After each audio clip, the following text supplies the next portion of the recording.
জাযাকাল্লাহু খায়ের doctor Zakir Naik. আজকের এই সন্ধ্যায় তার লেকচার শুনলাম হিন্দুইজম ও ইসলাম ধর্মের মধ্যে সাদৃশ্যগুলো নিয়ে। এখন শুরু হচ্ছে প্রশ্ন উত্তর পর্ব। প্রথমেই প্রশ্ন করছেন একজন ভাই। আমার নাম যোগানন্দ।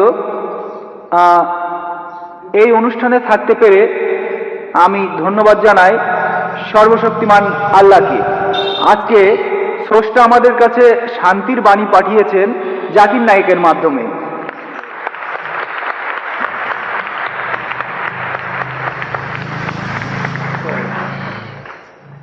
মানব জাতির শান্তি, এছাড়া হিন্দু মুসলমানের শান্তি। তাই আপনাকে অনেক ধন্যবাদ জানাচ্ছি। আপনি অসাধারণ একটা কাজ করেছেন। যেভাবে আপনি বেদ আর অন্যান্য ধর্মগ্রন্থ থেকে উদ্ধৃতি দিলেন, অসাধারণ একটা কাজ করেছেন। তারপরও আমাদের হিন্দুইজমে একটা জিনিস রয়েছে, সেটা হলো সিদ্ধান্ত। আপনি এখানে বেদান্ত নিয়ে কথা বলেছেন। যদি সিদ্ধান্ত পড়েন তাহলে হিন্দুইজম নিয়ে আরো বলতে পারবেন, আর এটা আমাদের মানবজাতির শান্তির জন্য ভালো হবে। আচ্ছা, অনেক ধন্যবাদ সর্বশক্তিমান আল্লাহকে।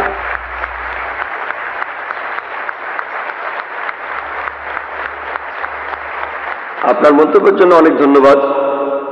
তিনি আমার প্রচেষ্টাকে পছন্দ করেছেন। আমি জানি আমরা অনেক বিষয় নিয়ে কথা বলতে পারি। সাধারণত আমার লেকচারের সময় থাকে 1 ঘন্টা থেকে 1 ঘন্টা 15 মিনিট, কিন্তু আজকে আমাকে লেকচারের সময় দেওয়া হয়েছিল 1.5 ঘন্টা, কিন্তু আমি কথা বলেছি 1 ঘন্টা 40 মিনিট।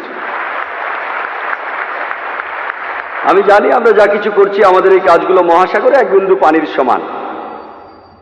বিস্তারিত জানার জন্য আমার ভিডিও ক্যাসেট দেখতে পারেন, concept of god in major religions. এছাড়াও দেখতে পারেন মুহাম্মদ সাল্লাল্লাহু আলাইহি সাল্লাম ইন মেজর রিলিজিয়ান্স স্ক্রিপচার্স। এইসব বিষয় আর হিন্দুইজমের উপর আমি বেশ কিছু বইও লিখেছি। ইনশাআল্লাহ এই বইগুলো পড়লে আপনারা হিন্দুইজম আর ইসলাম ধর্মের সাদৃশ্য সম্পর্কে অনেক কিছু জানতে পারবেন। আশা করি উত্তরটা পেয়েছেন। ওখানে একজন অমুসলিম ভাইকে দেখা যাচ্ছে। হ্যাঁ ভাই, আপনার নাম আর পেশাটা দয়া করে বলবেন। আমি শশাঙ্ক শেখর, এসেছি রাঁচি থেকে। আমি এখানে সত্যভামা কলেজে ইঞ্জিনিয়ারিং পড়ছি।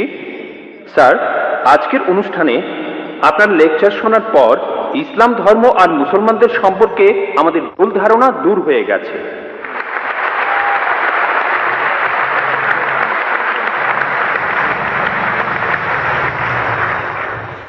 স্যার, আমি জম্মু আর কাশ্মীরে গিয়েছি, সেখানকার ভীতিকর অবস্থা দেখেছি। মানুষ সেখানে কষ্টে আছে মুসলমানদের সেই তথাকথিত জিহাদের কারণে।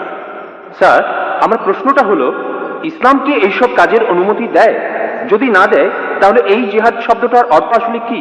কারণ পবিত্র কোরআনেই সূরা আরাফের 56 নম্বর আয়াতে বলা হয়েছে, তোমরা বিপর্যয় ঘটিও না। অথবা সূরা শুরার 40 নম্বর আয়াতে বলা হয়েছে যে প্রতিশোধ নেয়ার চাইতে ক্ষমা করা উত্তম।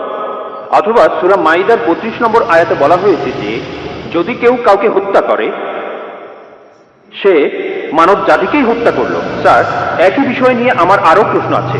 সেটা হলো, ইসলাম ধর্মে কোন জিনিসটাকে আমরা বেশি গুরুত্ব দেব, ধর্ম বা মাযহাব, নাকি আমাদের দেশ, মাদারল্যান্ড, মাতৃভূমি বা কওম? অনেক ধন্যবাদ। ভাই, আপনি খুব সুন্দর একটা প্রশ্ন করেছেন। প্রথম প্রশ্নটা হচ্ছে ইসলাম ধর্মে জিহাদ নিয়ে। প্রশ্ন করলেন যে কেন মানুষ যুদ্ধ করছে, কাশ্মীরে যা হচ্ছে জিহাদ, এটাকে ইসলাম কি অনুমতি দেয়? জিহাদ শব্দের অর্থ কি? এটা কি কোরআনে সূরা মাইদার 32 নম্বর আয়াতের বিরুদ্ধে যায় না? ভাই, এই জিহাদ সম্পর্কে বলি, এ ব্যাপারে ভুল ধারণা শুধু অমুসলিমদের মধ্যে নেই, মুসলমানদের মধ্যেও রয়েছে। বেশিরভাগ মানুষই এমনটা ভাবে যে কোনো মুসলিম যদি কোনো যুদ্ধ করে, যে কোনো যুদ্ধ হতে পারে নিজের সুবিধার জন্য, হতে পারে পলিটিক্সের জন্য, হোক সেটা ভাষার জন্য, হোক বর্ণের জন্য, সেটাই হলো জিহাদ। মুসলমানদের যুদ্ধ করাটাকে জিহাদ বলা হয় না। জিহাদ শব্দটা এসেছে আরবি শব্দ জাহাদা থেকে, তার মানে চেষ্টা করা, তার মানে পরিশ্রম করা। জিহাদ মানে সংগ্রাম, কোনো কিছুর জন্য চেষ্টা বা পরিশ্রম করা।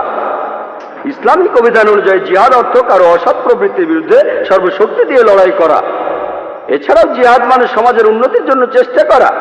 এছাড়াও জিহাদ শব্দটা যে যুদ্ধক্ষেত্রে আত্মরক্ষাকেও বোঝানো হয়ে থাকে। জিহাদের অর্থ অন্যায় অত্যাচারের বিরুদ্ধে লড়াই করা। জিহাদের মূল অর্থ চেষ্টা বা পরিশ্রম করা। অনেক মানুষের ভুল ধারণা আছে যে জিহাদ মানে পবিত্র যুদ্ধ। তারা জিহাদের অনুবাদ করে পবিত্র যুদ্ধ। পবিত্র যুদ্ধ বলে যে আরবি শব্দটা আছে সেটা হারবুম মুকাদ্দাসা। যদি আপনারা কোরআন পড়েন, কোরআনের কোথাও পাবেন না, একটা আয়াতও নেই অথবা নবীজি সাল্লাল্লাহু সাল্লামের সহিহ হাদিসেও কোনো জায়গায় হারবুম মুকাদ্দাসার কথা বলা নেই। এই শব্দটা কোরআন বা হাদিসে নেই। জিহাদ শব্দটার অনুবাদ কোনোভাবেই পবিত্র যুদ্ধ নয়। ঐতিহাসিকরা এই পবিত্র যুদ্ধ শব্দটা প্রথম ব্যবহার করেছিল খ্রিস্টানদের ক্রুসেডকে বোঝানোর জন্য, যারা খ্রিস্টান ধর্ম প্রচার করেছে আর হাজার হাজার মানুষ হত্যা করেছে। দুর্ভাগ্যজনকভাবে বেশিরভাগ লোক এমনকি তথা